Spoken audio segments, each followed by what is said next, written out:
We're going to dive into a pretty provocative theory. It argues that the modern family hasn't just, changed, but that it's actually been the target of a quiet 50-year war. And according to this way of looking at history, it all kicked off with two decisions made just 10 days apart. To really get what this is all about, you have to start with the core idea which this quote really captures.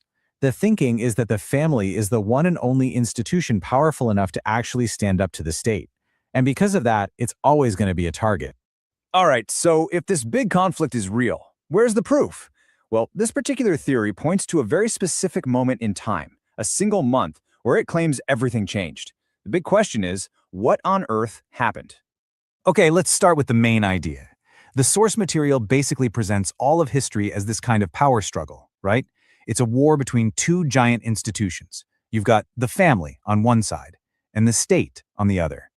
Now, what's really crucial to understand here is that this theory claims this conflict isn't new at all. It actually references thinkers like Plato, who argued the state could raise kids better than families could. And it brings up modern examples like China's one-child policy, arguing that it was a tool to weaken family bonds and make state control stronger. The main idea is that the family is the state's only real competitor for our loyalty. So, with that historical backdrop in mind, we get to the central clue in this whole theory. The year 1973. This is the moment it claims the so-called war on the family went into overdrive right here in America. And here they are, the two events. On January 17, 1973, President Nixon ended the military draft. It was a hugely popular decision. Then, just 5 days later, the Supreme Court handed down its ruling on Roe v. Wade. Now, the theory we're exploring argues that how close these two events are, well, that's no coincidence at all. So the key point here isn't really about the politics of these decisions, it's about what they symbolically removed from society. According to the source, these two events completely redefine the very purpose of men and women. You see, for thousands of years, the theory argues, societies were built around these two basic outward-facing duties. For men, the core duty was to defend your tribe, your community, your country. And for women, it was to have children and build a family.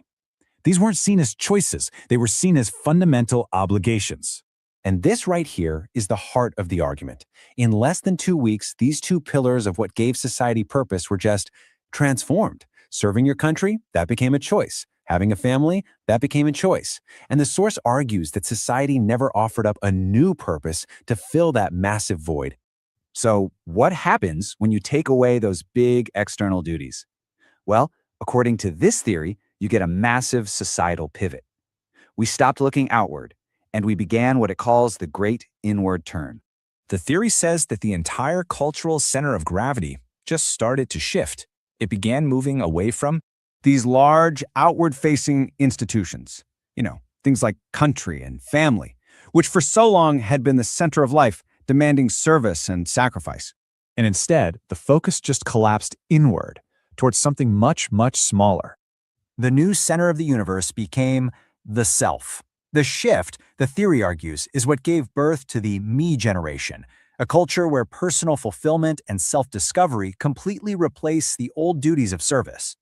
This intense focus on the self, according to the theory, led to another huge change. If your own personal fulfillment is the ultimate goal, then anything that gets in the way of that, like pain or struggle, becomes this huge problem that just has to be eliminated. The source calls this the war on suffering. And the theory points to some really specific examples to back this up. It connects the opioid epidemic to a desire to completely get rid of physical pain. It frames the explosion in ADHD medication as an attempt to medicate away social and mental struggles. And it even sees medically assisted suicide as the final frontier, the idea that even existential pain should be medically eliminated. Okay, so let's tie this all together. How does this whole chain of events, from 1973 to this war on suffering, lead to a crisis today? So the theory's conclusion is pretty much all right here. It suggests that when you combine radical individualism, the removal of core duties, and a war on any kind of suffering, the family unit just inevitably weakens. Because a family, just by its nature, needs sacrifice, it needs duty, and it needs you to endure hardship for other people, all the things this theory claims our modern culture now rejects. And these are the consequences that the source attributes to that unraveling. an epidemic of loneliness, soaring rates of depression, and this widespread feeling, especially among young people, that they just don't have a clear purpose. The things that once gave life meaning have become totally optional. This final quote really tries to sum up the human cost. The argument is that, yeah, choice and freedom are good things, but removing these traditional structures, these guardrails, has left whole generations just feeling adrift and disconnected. So that's the theory. It's definitely a challenging one, connecting two decisions back in 1973 to a modern crisis of meaning. It argues that a society that wages war on all suffering and gets rid of all duty ultimately leaves its people without a purpose.